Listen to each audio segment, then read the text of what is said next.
Graça e paz a todos, né? Primeiramente. Eu venho vos trazer novamente um vídeo com relação à palavra de Deus. E é mais um vídeo baseado na palavra dos profetas, ok?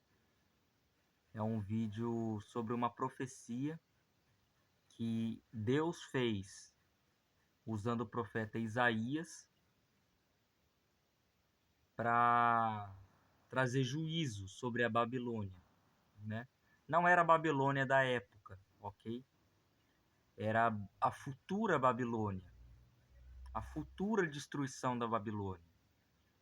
A grande Babilônia que se encontra já no meio de nós. Sim, nos tempos atuais, ela já está no meio de nós. E a grande Babilônia é uma cidade em que nela se encontrará tudo o que é perverso e mal. Nela se encontrará o sangue dos profetas, nela se encontrará perversões sexuais em extremo, nela se encontrará vários e vários utensílios de ouro, de prata, só que tudo conquistado com derramamento de sangue. Nela se encontrará também demônios, ok? Devemos deixar bem claro aqui duas palavras que Jesus falou com relação à Babilônia. Jesus falou essa palavra. Ele disse: você lembra quando Jesus fala da expulsão de um demônio, do que acontece quando um espírito imundo ele é expulsado do corpo do homem pelo poder de Deus? Ele diz que esse demônio, esse espírito imundo, ele começa a vagar pela terra, andar pela terra, procurando um lugar para repousar. Em outras palavras, procurando um novo corpo. E se ele não encontra um novo corpo para habitar, ele volta para o seu antigo corpo, para o antigo ser humano, a antiga casa. E a palavra de Deus diz: ele leva 7 espíritos piores do que ele mesmo, para que, em vez de habitar um só espírito no homem, habite 8 no total, contando com ele. Então imagine. E a palavra de Deus vai narrar o seguinte, que a partir desse momento que esse demônio voltou, porque houve uma brecha no mundo espiritual, dada pela própria pessoa para que o demônio voltasse, a partir do momento que o demônio volta, ele volta com mais 7. Então, ao total, são 8. E a palavra de Deus diz: e torna-se o estado deste homem, do qual os demônios voltaram, pior do que o antigo. Ou seja, ele se torna muito mais agressivo, muito mais compulsivo e sem domínio próprio algum. A gente tem que entender o seguinte, que a pessoa que está endemoniada, ela não tem controle de suas ações. Ela perdeu o livre-arbítrio. Quem domina sobre ela são os demônios. Ora, mas por que Deus permite que demônios se apossem das pessoas? Para juízo de Deus, para juízo, para condenação de todo aquele que se rebela contra Deus. Porque a Babilônia são os filhos da rebeldia. Se vocês querem ser condenados junto com a grande Babilônia, vá em frente. Você é livre para fazer o que você quiser. Mas você não é livre para escolher se você vai colher boas consequências ou consequências ruins. Ok? No começo vai ser as mil maravilhas mesmo. Você vai estar cheio de riquezas, você vai poder fazer o que você quiser. E quando começar a derramar as pragas sobre toda a terra? As pragas que são somente para aqueles que aceitaram a marca. O que você vai fazer? Depois não vai ter o que fazer. Você vai ter se condenado. Ok? Então, a palavra de Deus, ela dá várias advertências. Ela diz: nem os homossexuais, nem os idólatras, nem os blasfemadores, nem os homens avarentos, nem os covardes, nem os orgulhosos, nenhum desses homens, nem os assassinos herdarão o reino de Deus. A palavra de Deus é bem clara: nem os efeminados não herdarão o reino de Deus. A Bíblia é clara, claríssima. Quando diz não herdará o reino de Deus, não herdará e ponto final. Não tem o que o homem possa acrescentar. Ok? Não tem o que as pessoas possam acrescentar para justificar o seu ponto de vista. Nem homossexuais, nem avarentos, nem idólatras, nem blasfemadores, nem assassinos, e lista vários e vários pecados, nem orgulhosos, ninguém herdará o reino de Deus que estiver listado nessa lista. E os que estiverem cometendo pecados semelhantes também não herdarão o reino de Deus. Ok?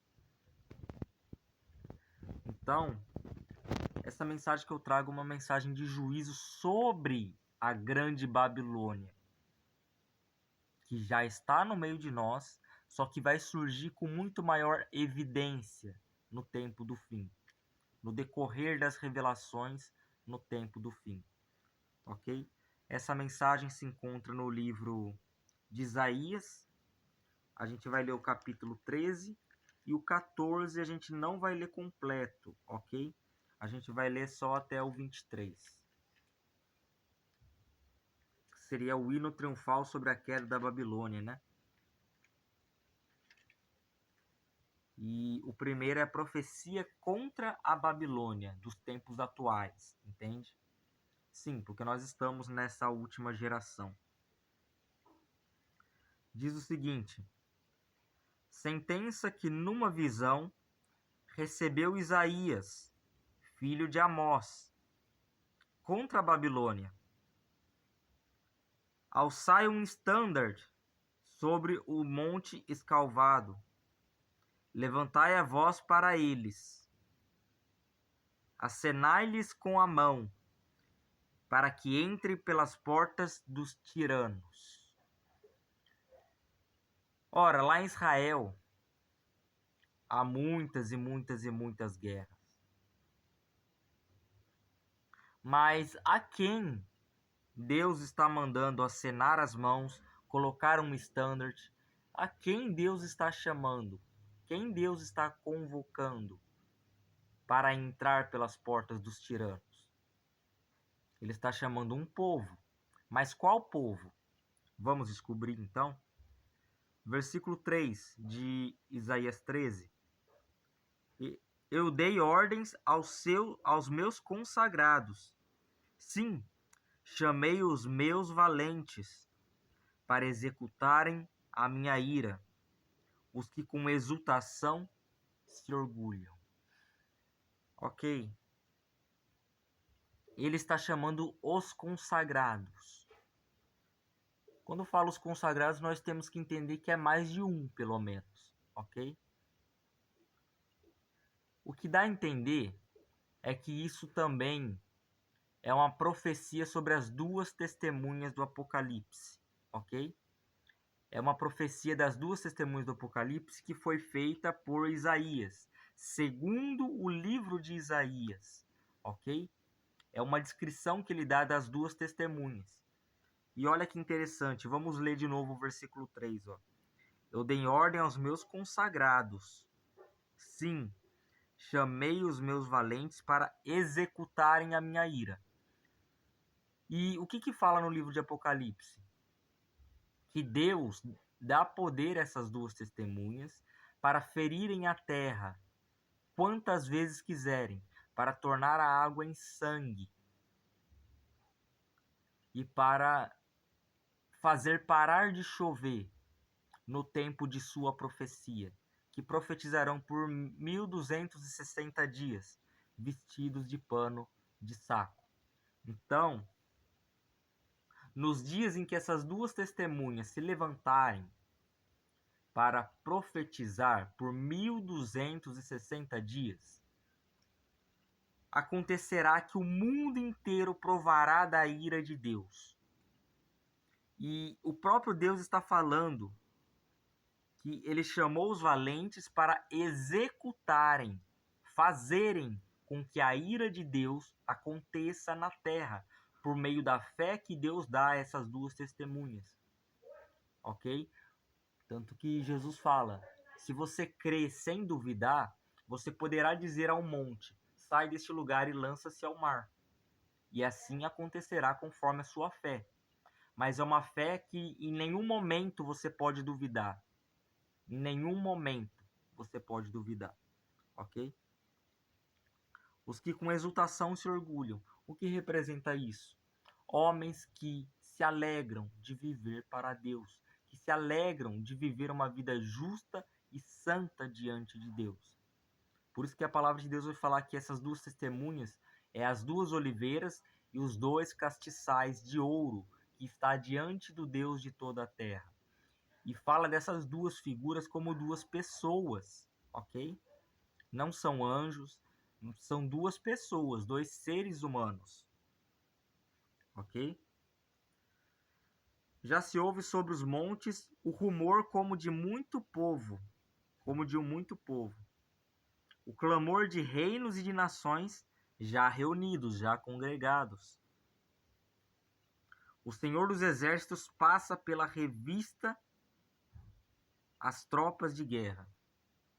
Basicamente, ele está averiguando as tropas de guerra, quer seja de seu povo, quer seja do povo inimigo, ok? Ele diz, já vem de um país remoto. Então dá a entender, essas duas testemunhas virão de um país remoto, ok? Um país distante, um país que talvez não é muito bem estimado entre todas as nações, um país que ninguém espera que venha nada de bom desse país. E veja só, de um país remoto. Ora, o que está acontecendo com o nosso país? O que está acontecendo com o Brasil? Não vemos desgraça após desgraça? Não vemos juros após juros aumentando a cada ano? Não vemos impostos após impostos aumentando a cada ano? E o Brasil, o roubo no Brasil cada vez maior? E a dívida no Brasil aumentando dia após dia? Não vemos isso?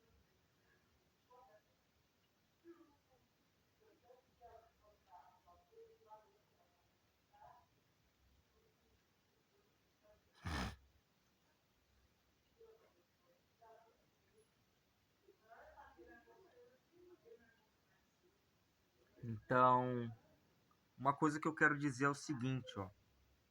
Ele diz também, já vem do país remoto, desde a extremidade do céu, o Senhor e os seus instrumentos da sua indignação, para destruir toda a terra. Ora, ele está chamando esses dois homens, essas duas oliveiras, esses dois castiçais de ouro, descrito no livro de Apocalipse, aqui na passagem de Isaías 13, ele está relatando como se essas duas pessoas fossem instrumentos na mão de Deus para destruir a terra, para destruir e trazer juízo sobre os moradores da terra. Ok? Ou seja, por isso que faz total sentido o que está escrito em Apocalipse, que depois que eles são mortos, as nações se alegram, porque eles destruíram toda a terra.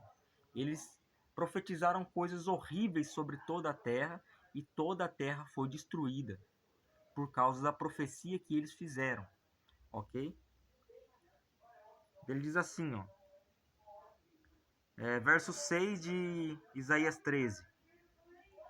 Uivai, pois está perto o dia do Senhor. Vem do Todo-Poderoso como assolação, como destruição. Então, uma coisa que devemos entender aqui é o seguinte, ok? Quando fala a palavra uivai, aqui está falando prantear, chorar, se angustiar, ok? É um sentido figurado de angústia, de choro, de pranto. Porque está perto de acontecer todas essas coisas. Se você acha que vai demorar demais, você está muito enganado. Está próximo. Muito, mas muito próximo. Pelo que todos os braços se tornarão frouxos. Olha o sentido figurado que ele usa para dizer. Todos os braços se tornarão frouxos e o coração de todos os homens se derreterá. Isso é um simbolismo de uma angústia extrema. Uma angústia extrema por causa de toda a destruição que virá sobre a terra. Ok? Ele diz, verso 8. Assombrar-se-ão, se assustarão e apoderar-se-ão deles dores e ais. Tem um momento no livro de Apocalipse que entre as trombetas e as 7 taças, terá um momento em que 3 anjos estarão pregando um evangelho eterno. Um deles sairá dizendo, caiu a grande Babilônia, né? E tornou-se morada de demônios. E daí o segundo anjo dirá, aquele que aceita a marca não herdará a salvação. É basicamente o discurso dele. Entende? E basicamente é isso. E o discurso de, se não me engano, em Apocalipse 18, se não me falha a memória, o anjo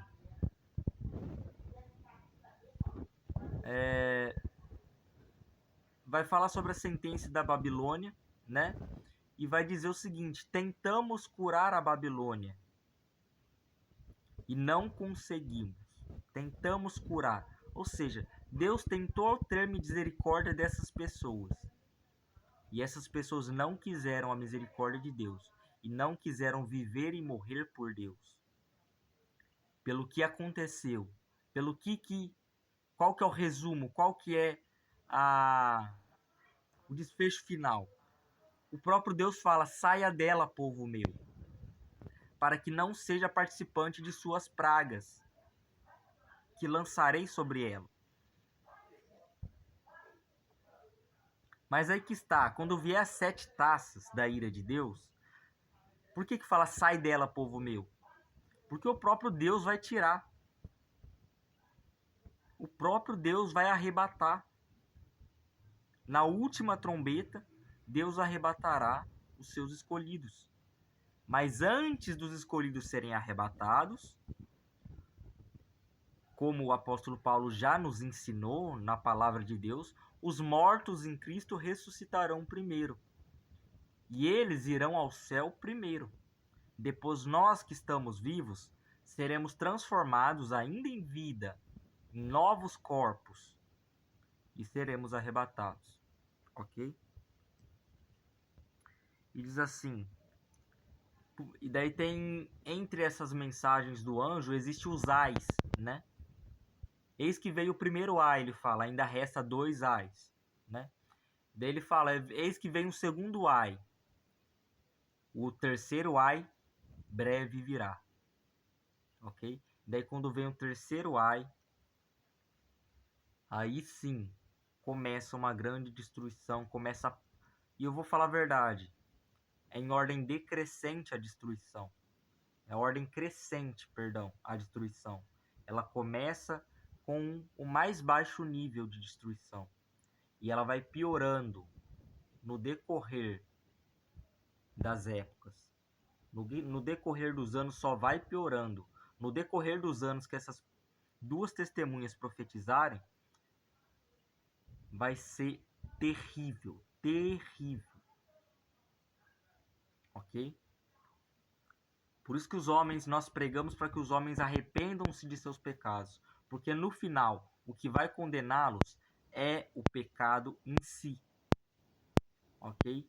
Misturado com o engano de Satanás. Por isso que nós pregamos a santa doutrina, a sã doutrina. O que é uma sã doutrina? É uma doutrina que não se mistura com filosofias humanas, é uma doutrina que não se mistura com ensinamentos de anjos, é uma doutrina que não se mistura com ensinamento de demônios, de deuses pagãos. Ok? É basicamente isso. Por isso que a palavra de Deus é chamada de sã doutrina. Porque é loucura misturar a santa palavra de Deus com palavras de demônios e igualar as duas. É uma loucura, é uma blasfêmia, sem tamanho, sem igual. Ok? E terão contorções como a mulher parturiente ou a mulher de parto, né? Olharão atônitos, espantados, né? Uns para os outros. Os seus rostos se tornarão rostos flamejantes.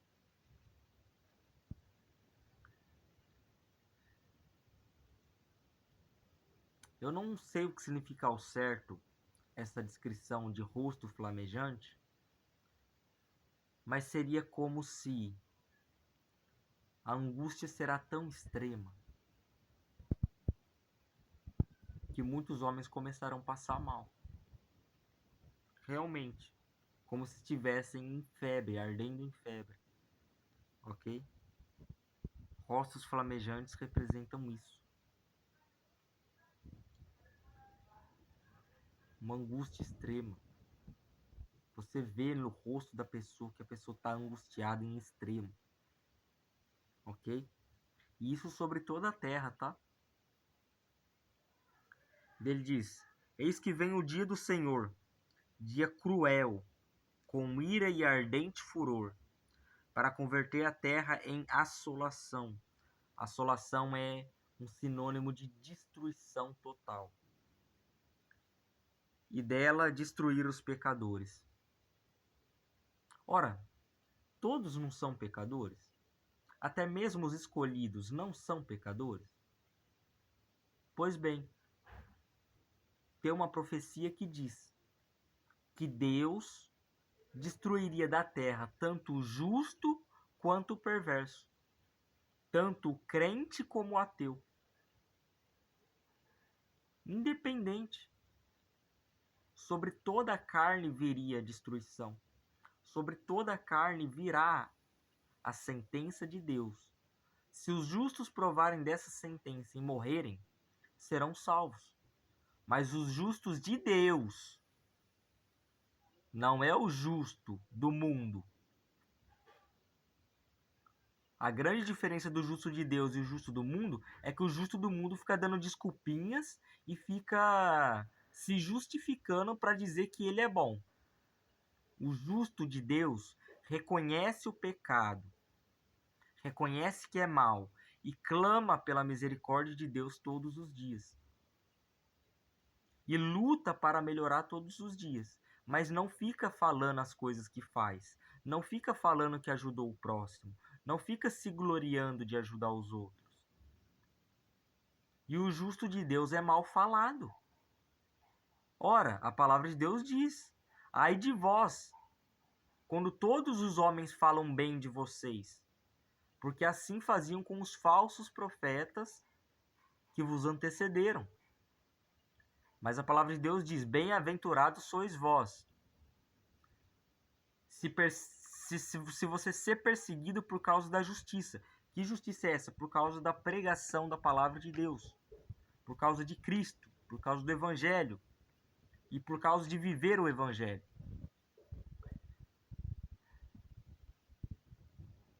Bem-aventurados sois vós se injuriando, né? Os homens injuriando, xingando você e mentindo disserem todo mal contra vocês, porque assim fizeram com os profetas que vos antecederam. Por exemplo, o profeta Amós fez uma profecia contra o rei da época. E um homem ouviu a profecia dele e levou diante do rei. E falou que ele estava conspirando contra o rei, sendo que Amós nem estava conspirando contra ninguém. Amós não estava conspirando contra ninguém. Amós só foi falar a palavra de Deus. E esse homem mandou Amós profetizar em outra cidade, mas não profetizar ali. E daí ele falou o seguinte: por causa desse pecado que ele cometeu de querer censurar a palavra de Deus, Amós colocou uma sentença contra ele. Esse homem que o entregou a mulher dele seria violada. Você deve entender o que eu estou falando, ok? Seria violada. Iria se prostituir na cidade, ele falou, né? Os seus filhos e suas filhas seriam mortos à espada. As terras, as posses que ele tinha de plantação, essas coisas, seriam tomadas pelos inimigos dele. E no fim ele morreria. E no fim esse mesmo homem que o entregou morreria. E antes de falar essa profecia, ele falou: eu não sou profeta. O Senhor me tirou entre o gado, entre o boi, porque eu era um trabalhador comum, eu arava a terra. E o Senhor me levou a levar essas profecias. O Senhor falou ao meu coração e me mandou levar essas profecias a vocês. E este mesmo homem que o entregou o taxou de ser vidente. Vidente é algo pagão. Adivinho é algo pagão, é uma cultura pagã. Ou seja, injuriou ele, xingou ele de vidente. Ele falou: profetiza, ó vidente, em outra terra, mas não aqui, né? Então, muitos homens ficariam calados e iriam para outro lugar. Amós não se calou. Amós fez uma última profecia. E a profecia que ele fez foi contra aquele homem. E contra a família daquele homem. E ele disse: certamente Israel será levado em cativeiro. Que é algo que Deus já falou que ia fazer. Ou seja, ele só confirmou a palavra que Deus falou com ele. Versículo 10. Porque as estrelas e as constelações dos céus não darão a sua luz, a sua claridade. E o sol ao nascer se escurecerá, e a lua não se fará resplandecer a sua luz.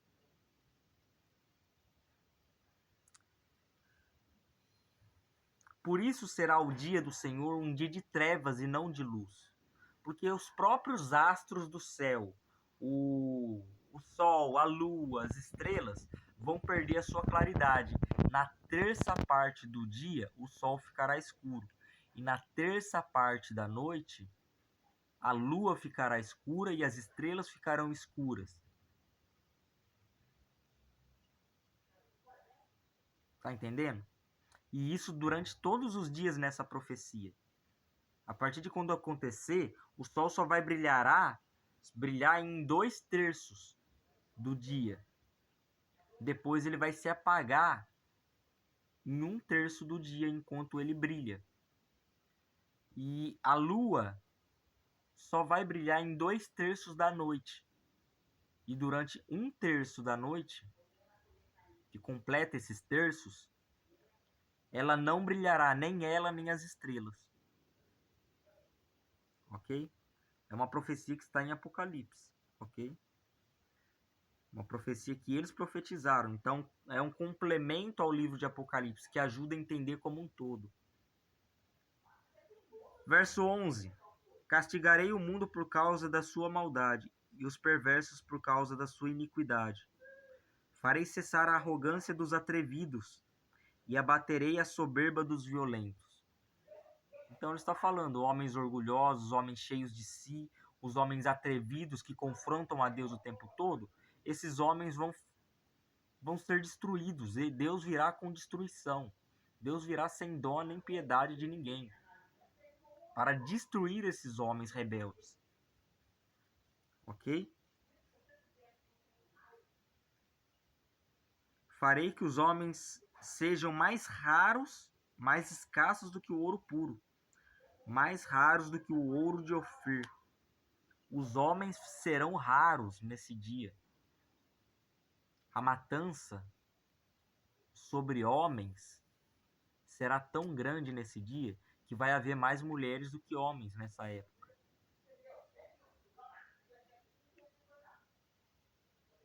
Creio que nesta época acontecerá a profecia que disse que 7 mulheres lançarão mão em um homem e dirá para que ele se case com elas, para que elas não tomem sobre si a vergonha. Mas por quê? Em que contexto? Um contexto em que os homens estão todos sendo extintos e mortos. Em outras palavras, um contexto em que toda a raça humana está se destruindo. Em que se Deus não intervir, toda a raça humana será morta. Ok? Nesse contexto, haverá o cerco de Israel.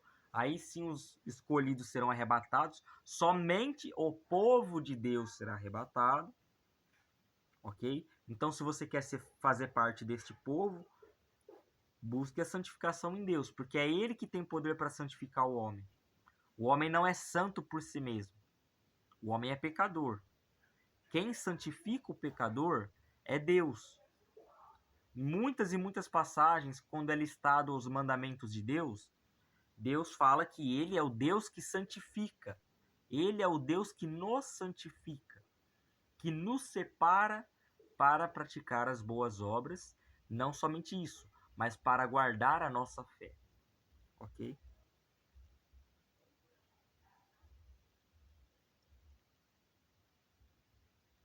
Verso 13. Portanto, farei estremecer os céus e a terra será sacudida no seu lugar. Em outras palavras, terremoto, né? Terremoto e o céu se estremecer, né? Por causa da ira do Senhor dos Exércitos e por causa do dia do seu ardente furor, da sua ardente ira. Cada um será como a gazela que foge e como o rebanho que ninguém recolhe. Cada um voltará para o seu povo e cada um fugirá para a sua terra. Ok? Cada um fugirá para a sua terra natal. Cada um fugirá para o seu povo. E isso por causa da ira de Deus. Ok?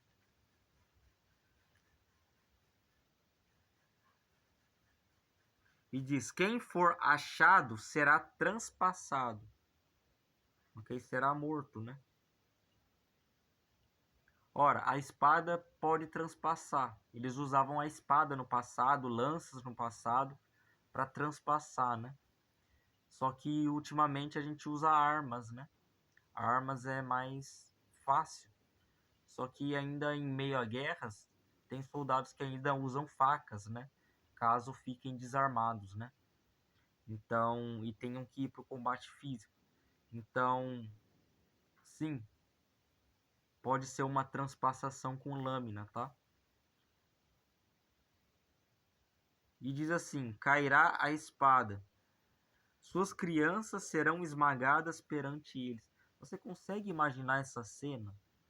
No mundo inteiro, crianças, cara. Crianças sendo esmagadas. Ora, mas você se pergunta por que que Deus faz isso?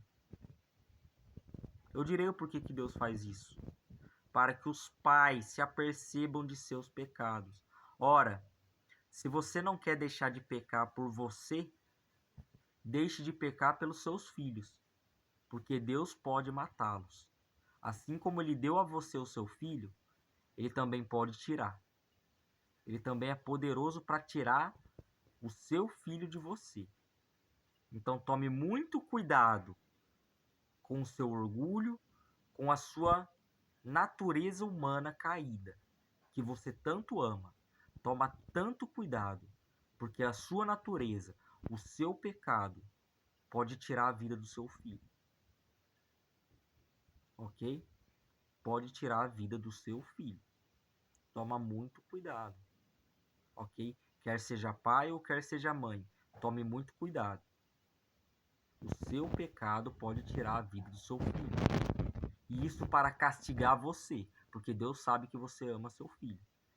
E ele faz isso para te castigar, para você ver a gravidade do seu pecado. Assim como ele deu o filho que você agora tem para cuidar, ele pode tirar em um piscar de olhos, assim, ó. Ele pode fazer assim o seu filho morrer. E agora você fica diante desse Deus que deu a vida do seu filho a você, para que você cuide. E você não tem medo de Deus. Você tem medo de homens, mas não tem medo de Deus. Você tem medo de policiais, você tem medo de bandido, de traficante, você tem medo de político corrupto, mas não tem medo de Deus. Ó, que grande hipocrisia sua, né? Grande hipocrisia sua. Por acaso, a vida desses homens que você tanto teme também não está na mão desse Deus? E ele, fazendo assim, não pode matá-los também?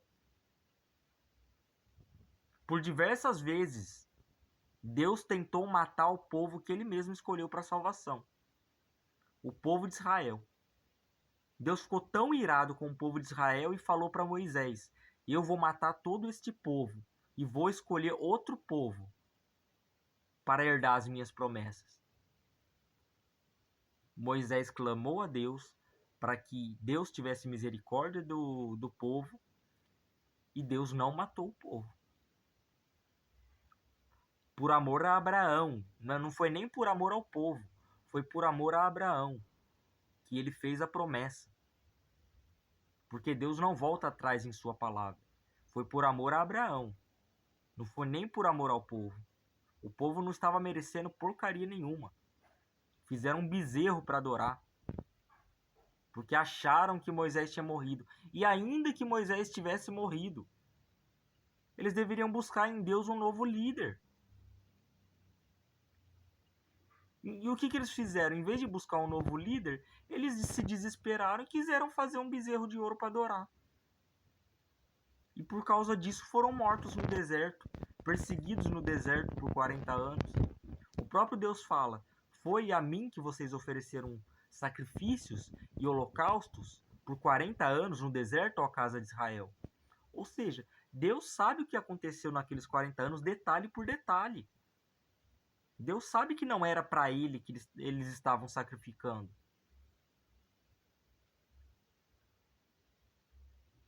Por isso que muitos e muitos foram mortos. Se não bastasse esse grande pecado, o povo gostava muito de ficar murmurando ainda. Deus dando alimento, ajudando eles, alimentando eles o tempo todo, e toda hora era murmuração, toda hora. Até os murmuradores morreram no deserto. E você acha que ficar murmurando, falando que sua vida tá mal, que você é um coitadinho, isso, aquilo, você acha que Deus gosta disso? Sendo que você deveria ter motivos para agradecer, pelo menos, de ter levantado hoje de manhã? Pelo menos ter levantado hoje de manhã. Já foi a maior graça que você poderia receber no seu dia é você poder amanhecer vivo. Porque você não merece nada. Eu não mereço nada, ninguém merece nada. Nem a própria vida que nós temos, nós merecemos. Deus só dá por misericórdia.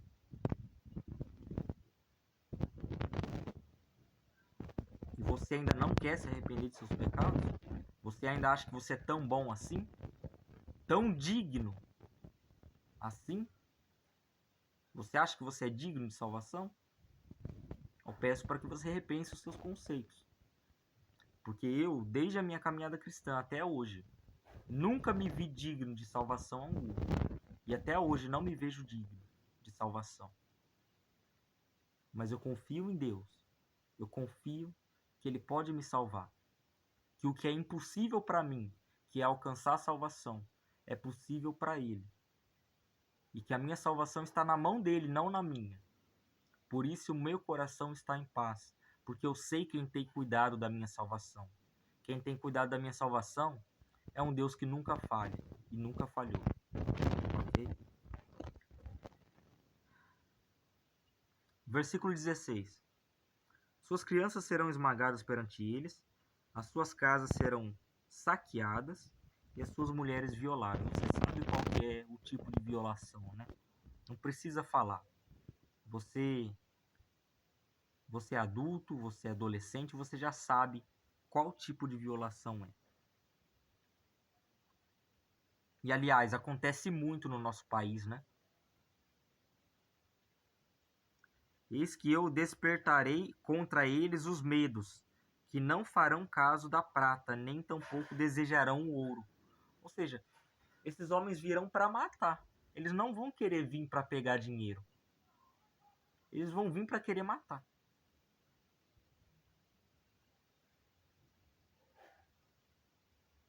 Os seus arcos matarão os jovens.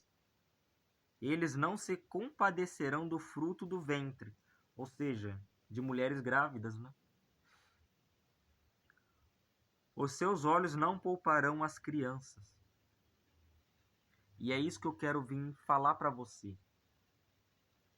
A palavra de Deus, por diversas e diversas vezes, ela vai nos dizer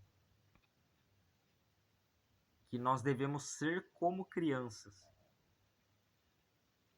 Porque a respeito das crianças, Jesus diz que delas é o reino dos céus. Com relação aos adultos, ele diz: se não nascerdes de novo, não herdareis o reino dos céus. E há várias advertências com relação aos adultos, como por exemplo, se a sua justiça não superar a justiça dos escribas e fariseus, não entrareis de maneira alguma no céu.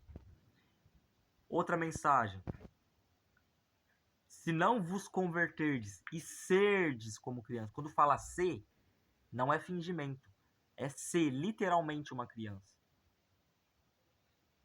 Entende?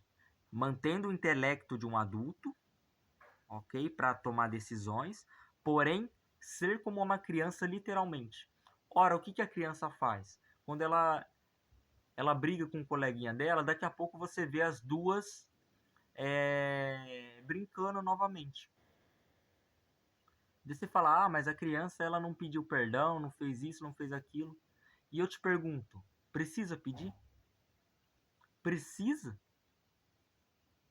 Ora, este é o verdadeiro perdão que as crianças silenciosamente pregam a nós com a vida delas. Por que eu digo isso? Porque quando elas brigam com um coleguinha delas e daqui a pouco estão brincando de novo, esse é o verdadeiro perdão. O verdadeiro perdão não funciona assim. Eu vou perdoar ele, mas eu não quero nada com ele. Eu não quero saber mais dele, ficar com cara virada com o seu amigo. Não é isso. O verdadeiro perdão, você perdoa e mantém a amizade. Mantém a amizade. E a disposição em ajudar a pessoa que te feriu. Este é o verdadeiro perdão. Ok? Não é apenas você pedir perdão. Mas a Bíblia também alerta: aquele que não libera perdão não terá perdão liberado por Deus. Ora, não é quem pede perdão que não é perdoado por Deus. O homem que pede perdão ao seu semelhante e o seu semelhante não perdoa ele terá o perdão de Deus. Por quê? Porque ele fez a parte dele. Ele foi lá, ele se arrependeu e arrependido pediu perdão à pessoa.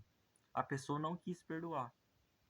Quem vai ter o perdão retido por Deus? Aquele que confessou o seu pecado ou aquele que deixou de perdoar? Claramente, aquele que terá o perdão retido por Deus que não receberá o perdão de Deus quando clamar, é o homem que guardou as mágoas. É o homem que não quis saber de perdoar. Porque a cruz de Cristo está lá para todos. A cruz de Cristo está lá para perdoar todos. E quando Cristo perdoa a todos, Cristo não sai dizendo: eu não quero nada com você. Sai da minha presença e não volta nunca mais. Cristo não fala isso para você. Cristo não fala isso para mim. Cristo não fala isso nem para os piores homens que existem na nossa sociedade.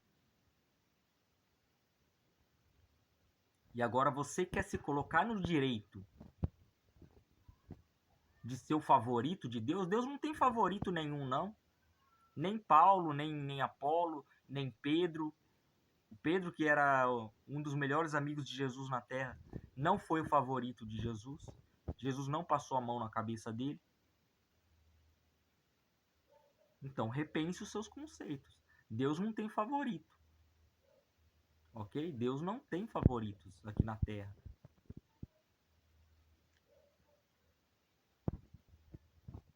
E nunca terá. Tá bom? Ele diz o seguinte, ó. Verso 19. Babilônia, a joia dos reinos, glória e orgulho dos caldeus. Será como Sodoma e Gomorra, quando Deus as transtornou, as destruiu. Está falando que futuramente Deus está guardando a destruição da grande Babilônia, de uma grande nação no nosso meio, que reunirá todos os povos para ela. Ok? Nunca jamais será habitada ninguém. Nunca jamais será habitada, ninguém morará nela de geração em geração.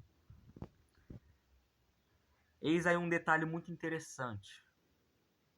O arábio não entrará ali, não armará ali a sua tenda. Ou seja, o árabe.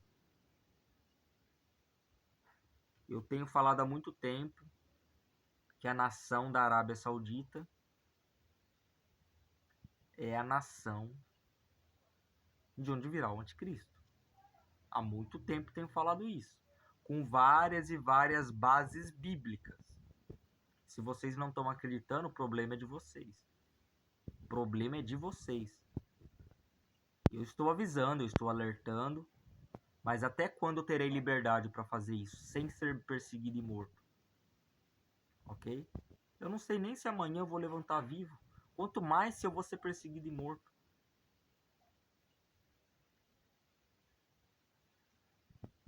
Ele diz: nunca mais será habitada, ninguém morará nela, nem nela de geração em geração.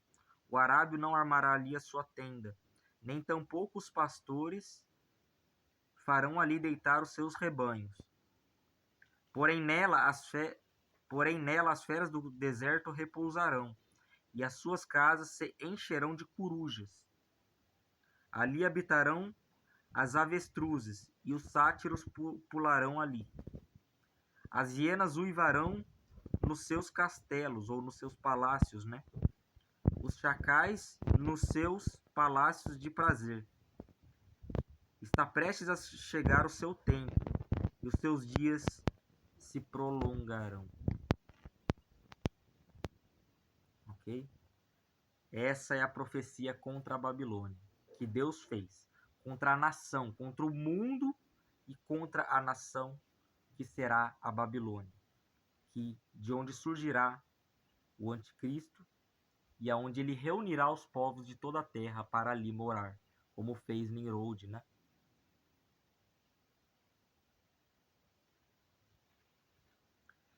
Caso vocês queiram saber da história de Nimrod, eu contarei a vocês, ok? Contarei em um outro vídeo, para não atrapalhar o decorrer deste vídeo aqui. Eu vou estudar sobre a história de Nimrod, ok? E também vou trazer bases bíblicas falando de Nimrod, né? Versículos bíblicos que falam de Nimrod, né? Nimrod foi o responsável por construir a Torre de Babel, tá? Daí diz: porque o Senhor se compadecerá de Jacó Esse é o capítulo 14 de Isaías, tá? Porque o Senhor se compadecerá de Jacó e ainda elegerá a Israel e os porá na sua própria terra. Então, ele está dizendo que reunirá Israel de todas as nações e os levará de volta à terra deles.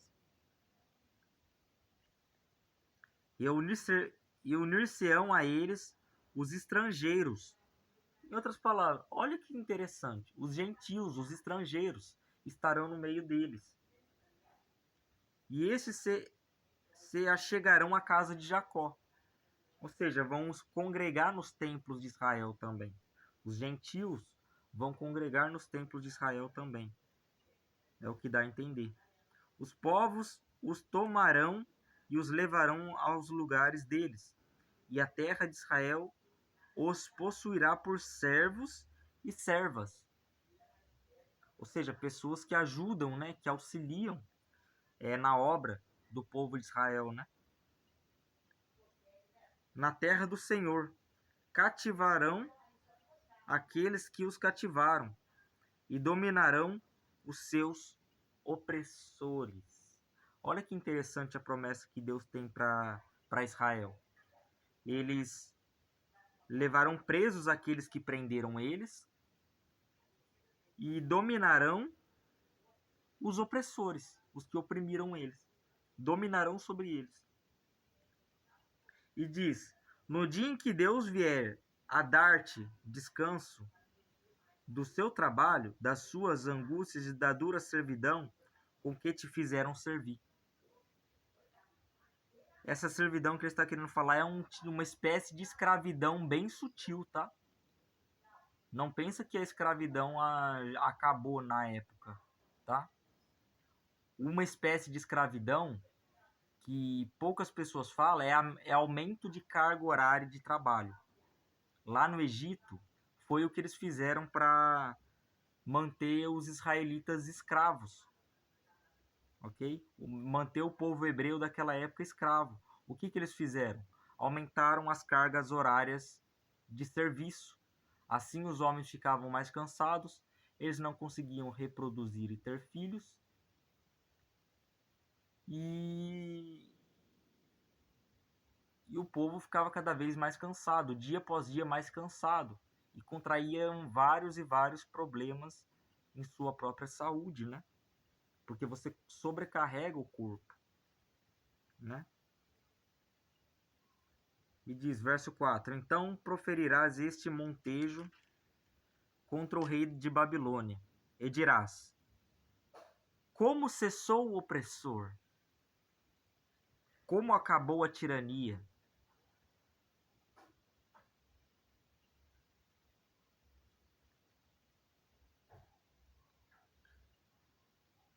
E dirá, no verso 5: quebrou o Senhor a vara dos perversos e o cetro dos dominadores.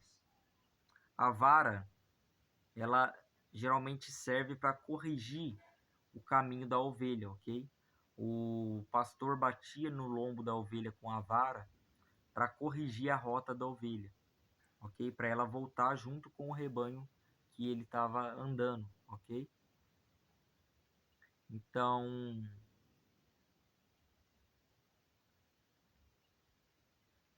o que acontece?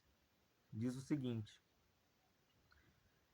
quebrou o Senhor a vara dos perversos e o cetro dos dominadores, que feriam os povos com ira, com furor, com golpes incessantes, e com ira dominavam as nações, com perseguição irreprimível.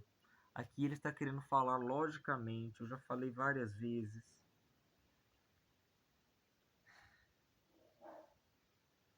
de filhos dos árabes, filhos do povo que crê no Alcorão, os filhos do maligno, os filhos do perverso, espalhando seus filhos pelo mundo inteiro para ficar mais fácil a dominação global.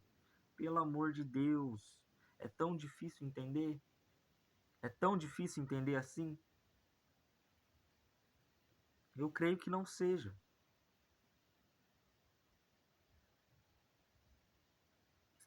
Verso 7. Já agora descansa e já está sossegada toda a terra. Todos se alegram de júbilo, de alegria. Por quê? Porque os homens tiranos vão morrer. Os homens tiranos, os que causam tirania sobre toda a terra, vão morrer. A começar, logicamente, pelos ditadores mundo afora. A começar por eles, ok?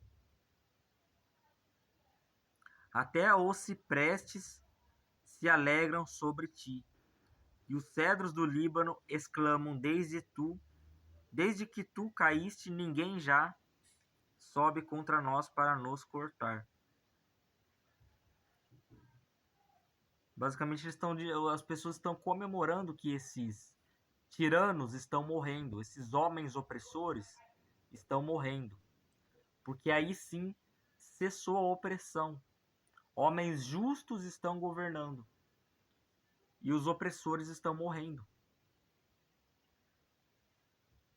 E aí sim a verdadeira paz começa a reinar por meio da justiça. E diz: o além desde o profundo se turba por ti, para te sair ao encontro na tua chegada.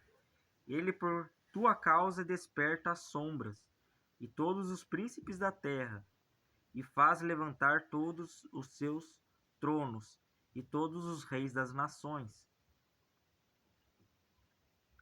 Aqui basicamente ele diz: encontro da sua chegada.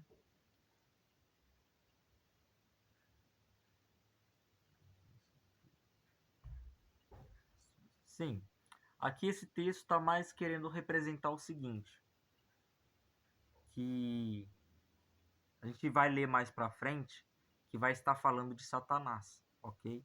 Vai estar falando da serpente. E vai falar da glória dela também, né? Que ela caiu do céu, que ela queria ser semelhante ao Altíssimo. Vai falar várias e várias coisas. Só que vai falar da queda de Satanás. Em outras palavras, a prisão de Satanás, ok? Por 1000 anos, como está escrito no livro de Apocalipse. E esses 1000 anos é um dia, tá? É um dia na Terra. E os justos reinarão por 1000 anos no céu, que é um dia aqui na Terra.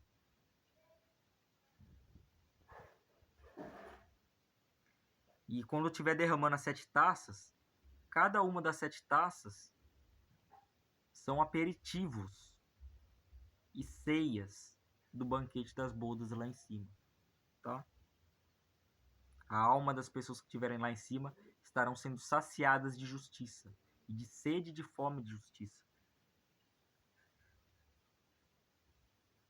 E diz: todos estes respondem e te dizem: tu também como nos estás fraco, e és semelhante a nós.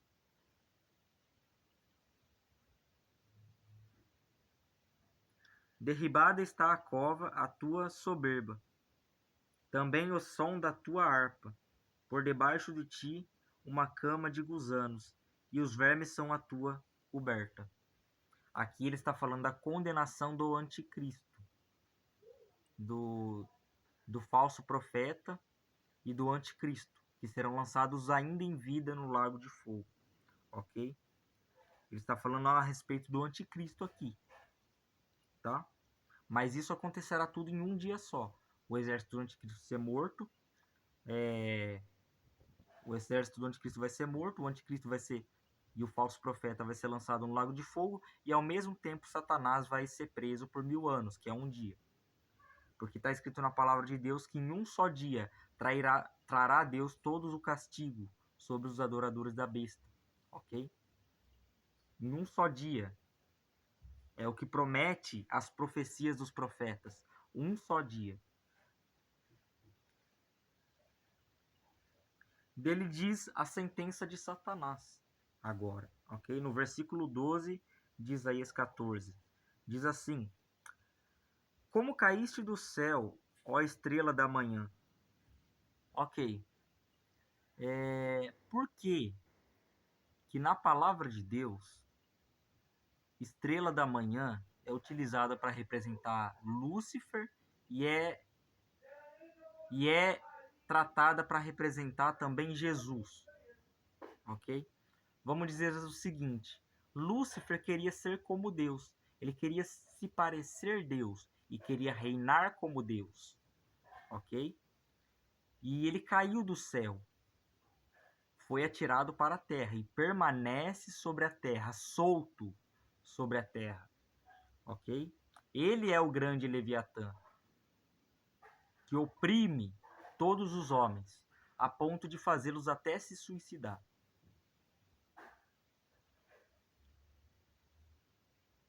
Ele é o grande opressor do povo de Deus. Não é o anticristo. O anticristo é um dos opressores que ele usa sobre a terra. Satanás, ele faz todas as nações guerrearem.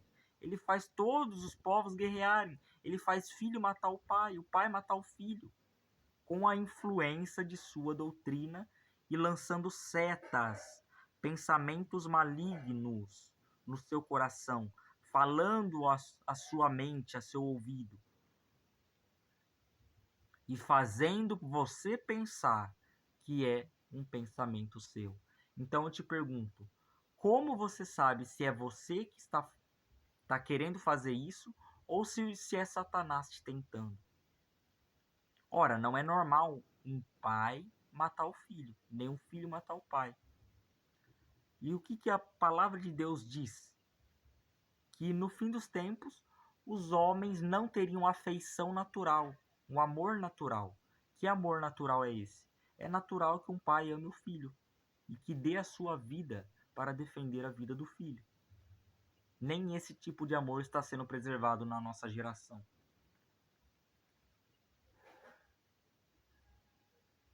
Ele diz: como caíste do céu, ó estrela da manhã, né? Filho da alva. Mas por quê? Para que as nações não creiam. Tem momentos que Deus não quer salvar. Deus não quer. Tem pessoas que Deus não quer salvar. Que Deus, antes de criar o mundo, já viu a história dessa pessoa, já sabe quem essa pessoa é. Ele não vai querer salvar. Ele vai querer condenar. Porque ele sabe o que essa pessoa vai fazer lá na frente. Ele sabe as besteiras que essa pessoa vai cometer. Os erros que essa pessoa vai cometer sem se arrepender. Ele não tem misericórdia de quem não é filho dele. E aquele que persegue os filhos dele terá o seu sangue derramado por Deus. Tenha certeza disso. Nem o apóstolo Paulo se livrou de não ter o seu sangue derramado. Ele perseguiu os cristãos e o que ele colheu? Perseguição em um contexto cristão. Em um contexto que ele era o cristão que estava perseguido. Uma hora ele perseguia e outra hora ele era perseguido. Uma hora ele transpassava outros com a espada, outra hora ele era transpassado pela espada. Olha o que ele colheu para si mesmo por ter havido matado os cristãos.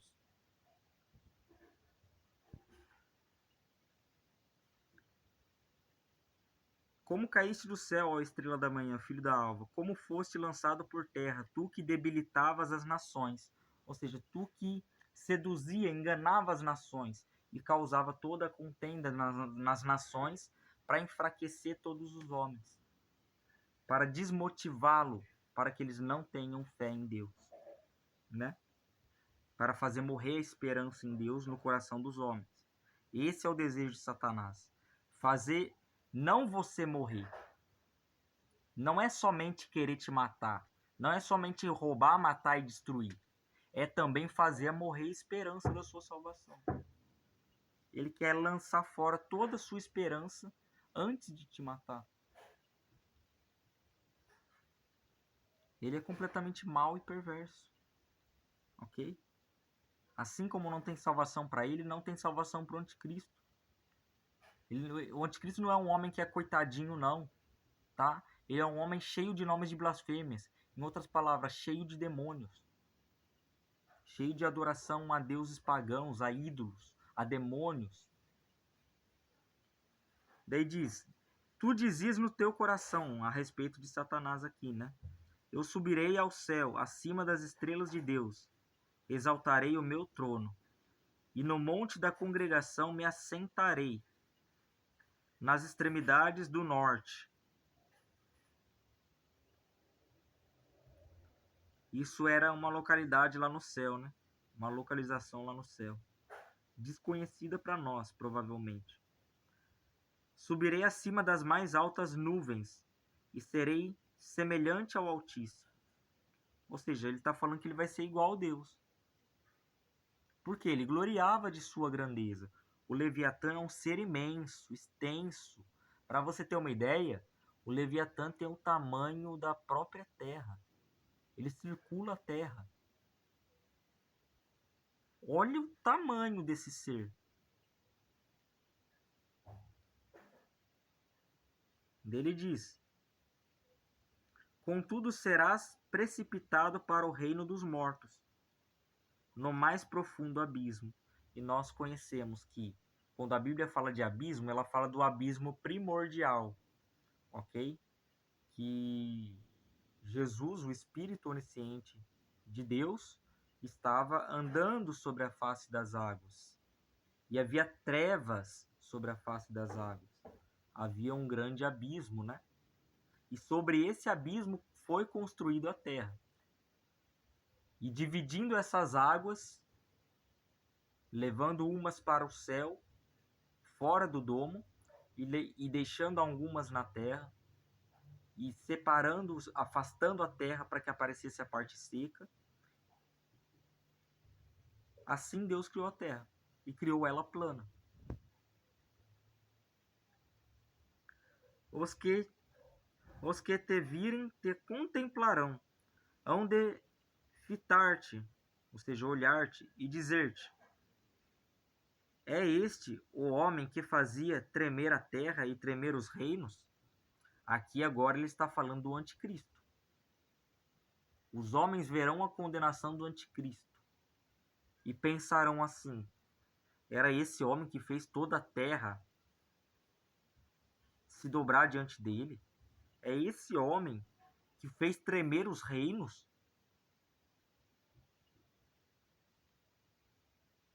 Se esse homem foi condenado tão duramente assim, as pessoas deveriam se arrepender, concorda?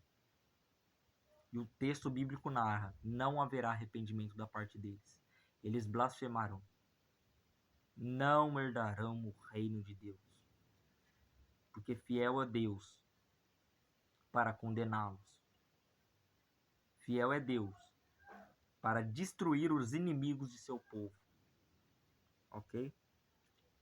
Porque ele é o nosso vingador. E diz que punha o mundo como um deserto e assolava as suas cidades, e os seus cativos não deixava ir para as suas casas. Falando a respeito do anticristo aqui agora, né? Porque ele tá falando que o anticristo e Satanás, eles agem em conjunto. Ok? Eles agem em conjunto. Então, por isso haverá a condenação dos dois em um só dia. Satanás será preso por 1000 anos e também será o anticristo lançado no lago de fogo, para estrear o lago de fogo, enxofre, e junto com o falso profeta, que seduziu as nações. E diz: todos os reis das nações, sim, todos eles, jazem com honra, cada um no seu túmulo. O que adianta ter honra num túmulo? Não adianta. Não adianta nada você ter honra no túmulo. Que tipo de honra é essa? É uma honra em vão.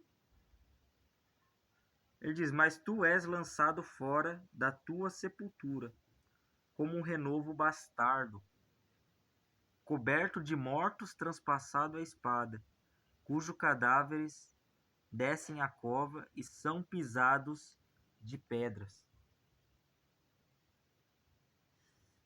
O que são pisados de pedras? Depois que você enterra a pessoa não tem como sair de lá. Ela fica sobre os escombros do solo, né? E diz: com eles não te reunirás na sepultura, porque destruíste a tua terra e mataste o teu povo, o próprio povo dele. A descendência dos malignos jamais será nomeada. Jamais será nomeada onde? No novos céus e na nova terra. Ninguém lembrará de quem eles são. Preparai a matança para os filhos por causa da maldade dos seus pais. Lembra que eu falei que Deus ele deu o seu filho para que você cuidasse e que o seu pecado pode matar o seu filho? Olha a confirmação aqui, ó. Eu havia até esquecido disso quando eu li. Mas olha aqui a confirmação. Preparai matança para os filhos por causa da maldade dos seus pais, para que não se levantem e possuam a terra. Que terra? O novo céu e a nova terra.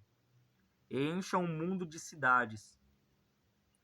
Levantar-me-ei contra eles, diz o Senhor dos Exércitos. Exterminarei de Babilônia o nome e os sobreviventes, e os descendentes e a posteridade, diz o Senhor. Então, todos que restarem depois que Deus arrebatar as pessoas, ele vai matar tudo. Vai matar tudo sem pestanejar. Vai matar tudo sem voltar atrás, ok? E diz: reduzi-la-ei a possessão de ouriços e a lagoas de águas. Varrê-la-ei com a vassoura da destruição, diz o Senhor dos Exércitos. Ele está querendo dizer, a destruição será tão rápida, mas tão rápida, que vai ser como um homem ajuntando o pó do chão para jogar no lixo. Desse jeito será rápido. Desse jeito será rápido. É como se estivesse juntando um apunhadinho de pó para jogar no lixo e depois queimar.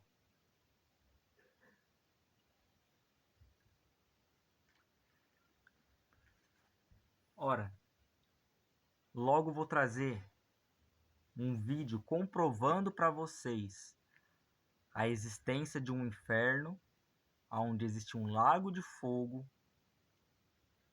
e aonde existe vermes que não morrem, ok? Vermes eternos que não morrem, que serão encarregados de comer a carne dos homens que lá estiverem, e um fogo que não se apaga, nem de dia e nem de noite.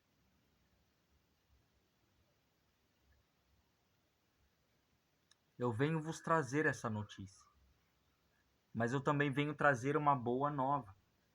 Você não precisa passar por essa história. Você não precisa viver essa história de terror. Você não precisa viver angustiado. Existe uma solução no meio do caos. Existe uma luz que brilha em meio às trevas. E essa luz se chama Jesus. E o seu sacrifício na cruz foi para carregar e expiar, fazer expiação do seu pecado, para que o seu pecado seja perdoado. Ora, mas lembre-se, antes de se rebelar contra Deus, que ele não poupou nem mesmo seu próprio filho na cruz. Ele não teve dó de Jesus na hora de castigá-lo, de moê-lo. Pelo contrário, a palavra de Deus diz que ele teve prazer em moer seu filho na cruz e destruí-lo lá na cruz e fazê-lo morrer para depois ressuscitar no terceiro dia, para que você, hoje, possa manter no seu coração uma esperança viva e verdadeira. E esta é a esperança, que morrendo, guardando e preservando a fé em Cristo Jesus, você venha viver e venha ressuscitar, porque Jesus é a primícia. Ele foi o primeiro a ressuscitar entre os mortos, para que nós também venhamos ressuscitar entre os mortos. Todos nós que cremos em Jesus.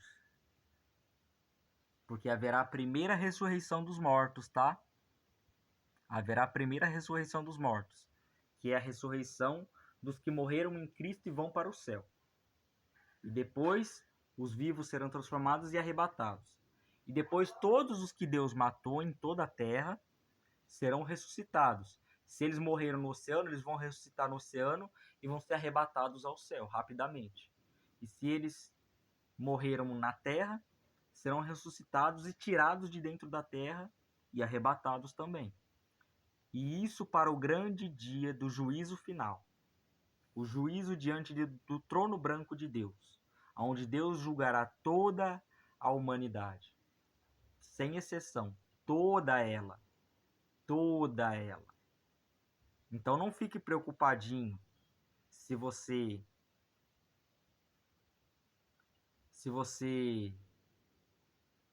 eu fico me perguntando, naquele dia, você vai ficar preocupado com o seu carro? Você vai ficar preocupado com a sua casa? Você vai ficar preocupado com o seu pai, com a sua mãe? Claro que não. Você vai ficar tremendo de medo por causa de você mesmo, né? Você vai estar diante do juiz de toda a terra. Até os ateus vão estar diante desse juiz. E eu pergunto, o que vocês farão? Quais argumentos darão? O que dirás com relação à vida que viveu nessa terra? Por isso digo, guardem os mandamentos e tragam conselho para vocês também. A palavra de Deus nos orienta ao seguinte: de tudo que guardardes, guarde o teu coração, porque dele procede as fontes da vida. O seu sangue é o que dá a vida para você. Se o seu cérebro não for alimentado com o sangue que o seu coração leva até ele, o seu cérebro não funciona. É daqui que procede a fonte da vida. É daqui que procede os desejos pelo pecado. É daqui que procede tudo que é mal. Então guarde o seu coração, para que nem em sentimento, nem em pensamento, você venha pensar coisas mundanas, ok? Peça para Deus santificar o seu coração e santificar o seu pensamento. E se esforce também para não pensar nessas coisas, em coisas carnais. Pense nas coisas espirituais e medite, quer seja no serviço, quer seja em casa, em qualquer lugar. Leia a palavra de Deus e recorde sempre do que a palavra de Deus diz, ok? Em todo o tempo, para que sua carne não tenha uma brecha para que você peque. Nem Satanás tenha brecha para te induzir ao pecado, ok? Graça e paz a todos, uma ótima semana.